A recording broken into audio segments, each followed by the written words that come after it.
Oggi siamo al 10° giorno del tour Costruiamo il futuro, la seconda tappa toscana, siamo a Pistoia.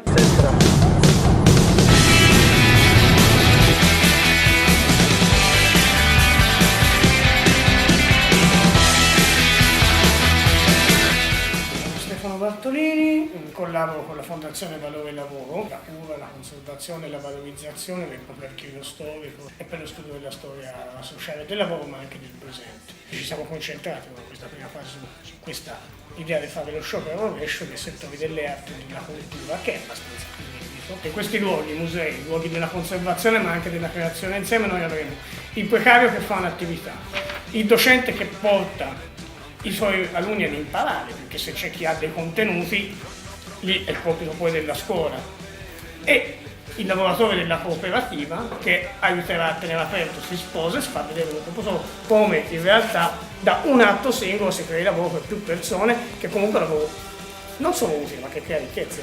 Sono Jessica Beneforti e sono la segretaria della Camera del Lavoro di Pistoia.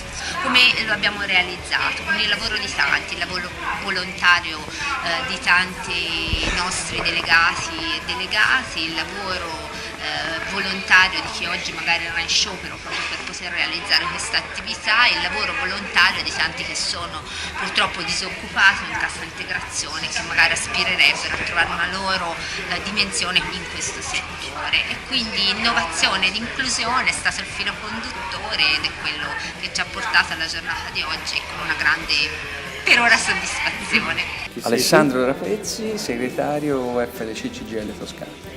Noi pensiamo che oggi la società non abbia più un pensiero lungo sulla scuola, abbiamo bisogno di rilanciare una cultura, un'idea di come si sta a scuola, di quali sono le finalità della scuola e su quest'idea costruire la professione e il lavoro del personale scolastico. Quindi noi abbiamo bisogno sicuramente di una classe docente e di personale scolastico formato, attrezzato ad affrontare la complessità dei ragazzi che oggi sono a scuola, abbiamo bisogno che i ragazzi e le famiglie riscoprano che cosa aspettarsi dalla scuola e quale ruolo la scuola può giocarsi. Noi abbiamo bisogno di fare questo dibattito qui.